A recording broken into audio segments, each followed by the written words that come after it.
Field marshal Sam Manekshaw ने कहा था कि अगर कोई ये कहता है कि उसको डर नहीं लगता तो वो या तो झूठ बोलता है या वो गोरखा भाई है। डिफेंस एस्पिरेंट्स, ये बिल्कुल सच कहावत है। Since 1815 Gorkhas India and British army में सर्व कर रहे हैं और अपनी सर्विसेज से न जाने कितनी अनगिनत जंगें, अनगिनत छोटे छोटे बैटल्स गोरखा भाइयों ने जिताई है। शायद आपको ना पता हो, लेकिन गोरखा भाई 1815 में पहली बार ब्रिटिश आर्मी में आए थे, उसके बाद इंडियन आर्मी में आए थे, असम की पुलिस, बिहार की पुलिस, बंगाल की पुलिस में आए थे और देश आजाद होने के बाद इंडिया को अपना रिलायबल पार्टनर मानते हैं। हुआ यूं था कि 1947 में जब देश आजाद हुआ तो ट्राइपेटाइट अग्रीमेंट बना, जिसके तहत नेपाली गोरखा भाई इंडियन आर्मी ज्वाइन करेंगे और ब्रिटिश आर्मी ज्वाइन करेंगे। 15 साल काम करेंगे, 16वें साल से वो आर्मी छोड़ सकते हैं और उनको लाइफ लॉन्ग पेंशन मिलेगी। जी हाँ, ये अग्रीमेंट, ट्राइपेटाइट एग्रीमेंट 1947 का साइंड अग्रीमेंट है, जिसमें इंडियन गवर्नमेंट, नेपाल गवर्नमेंट और ब्रिटिश गवर्नमेंट शामिल थी। क्योंकि ब्रिटिश आर्मी ने बहुत ज्यादा जल्दी रियलाइज कर लिया था कि गोरखास में बहुत दम है, इसलिए आज ब्रिटिश आर्मी के पास भी गोरखास रेजिमेंट है और इंडियन साइड, इंडियन आर्मी में भी गोरखा रेजिमेंट है, जिसको जीआर बोला जाता है। अब 1947 से 2021 तक हर साल गोरखास रेजिमेंट के लिए खुली भर्ती होती थी।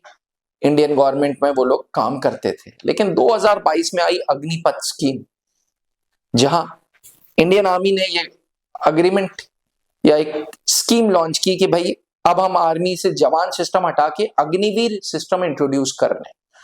ये अग्निवीर सिस्टम 4 साल का होगा और 4 साल के बाद 25% हम रिटेन करेंगे, 75% हम हटा देंगे और जो 25% रिटेन करेंगे उनको फिर हम पेंशनेबल करेंगे। जो 75% हटाएंगे उनको हम सरकारी नौकरियों में छूट दिलाएंगे, उनको पुलिस में, अर्धसेना में, तरह तरह के पीएसयूज में उनको 10% का रिजर्वेशन मिलेगा, एज रिलैक्सेशन मिलेगा, सारी चीजें थी। लेकिन इस अग्निपथ स्कीम ने नेपाल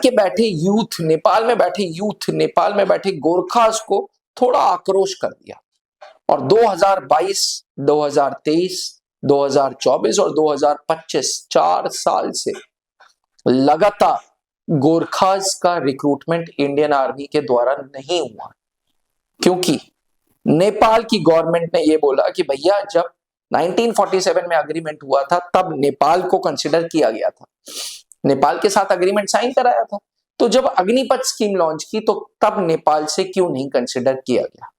दूसरी बात, वो जो पुरानी अग्रीमेंट है, ट्राइपेटाइट एग्रीमेंट, जहां ये बोला जाता है कि 15 साल के लिए गोरखास को लेंगे और 16वें साल से उनको पेंशन देंगे, वो अग्निपथ में क्यों नहीं लागू किया गया।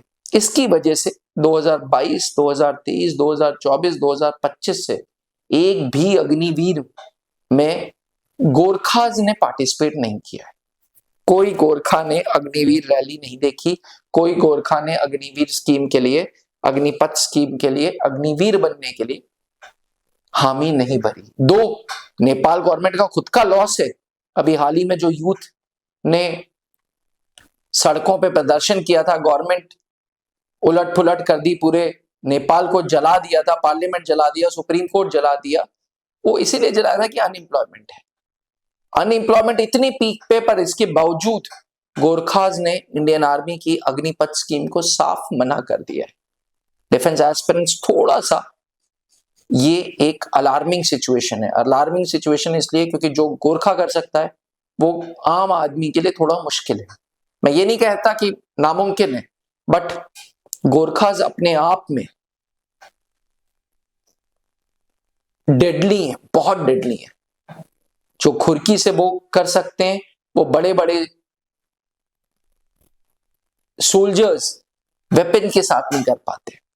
बिकॉज क्विकनेस है, बिकॉज निर्दयी है, बिल्कुल डरते नहीं है और स्पीड है उनके पास, जो सिर्फ इंडियन गवर्नमेंट नहीं, ब्रिटिश गवर्नमेंट भी रियलाइज कर चुका है, जो अब चाइनीज गवर्नमेंट भी रियलाइज कर रहा है। जी हाँ, चाइनीज गवर्नमेंट ने 1962 के बाद से कोई भी गोरखास को कभी भी ऑफर नहीं दिया था रिक्रूटमेंट का, लेकिन हाल ही में चाइना नेपाल के इंफ्रास्ट्रक्चर की डेवलपमेंट पे लगा हुआ है और अब नेपाल गवर्नमेंट से डील कर रहा है कि भाई तुम्हारे गोरखास हमारी आर्मी में आ सकते हैं। दो नेपाल ने अभी तक माना नहीं इस बात को, लेकिन ये इंडिया के लिए एक अलार्मिंग सिचुएशन है। अगर गोरखास इंडियन आर्मी में नहीं आएंगे तो हमारे लिए एक नुकसान है, क्योंकि हमारे लिए ट्विन बॉर्डर्स पे टेंशन है, पाकिस्तान के साथ भी टेंशन है, चाइना के साथ भी टेंशन है और अब तीसरी तरफ बांग्लादेश भी बहुत अच्छे रिश्ते नहीं हो रहे। इसलिए मुझे ऐसा लगता है कि अग्निपथ स्कीम से गोरखास को हमें हटा देना चाहिए और ट्राइपेटाइट एग्रीमेंट को ऑनर करना चाहिए। आपकी क्या राय है कमेंट करके जरूर बताइएगा। ये वीडियो अग्निपथ के अगेंस्ट नहीं है, ये वीडियो कोई नेगेटिव क्रिटिक्स के बारे में बात नहीं कर रही है, लेकिन ये वीडियो एक पोटेंशियल डेंजर की तरफ हाईलाइट कर रही है कि भैया अगर गोरखास नहीं आएंगे इंडियन आर्मी में तो बहुत भारी नुकसान हो जाएगा। क्योंकि गोरखास जिस एरियाज में पले होते हैं ना, वो 8-8, 9-9, 10-10 हजार फीट पे पहाड़ ऐसे चढ़ते हैं जैसे आप सीढ़ियां चढ़ रहे। उनकी टेरेन, वो बचपन से ही ऐसी माहौल में पले बड़े होते हैं। हर कद, हर काठी का कुछ अपना फायदा, अपना नुकसान है।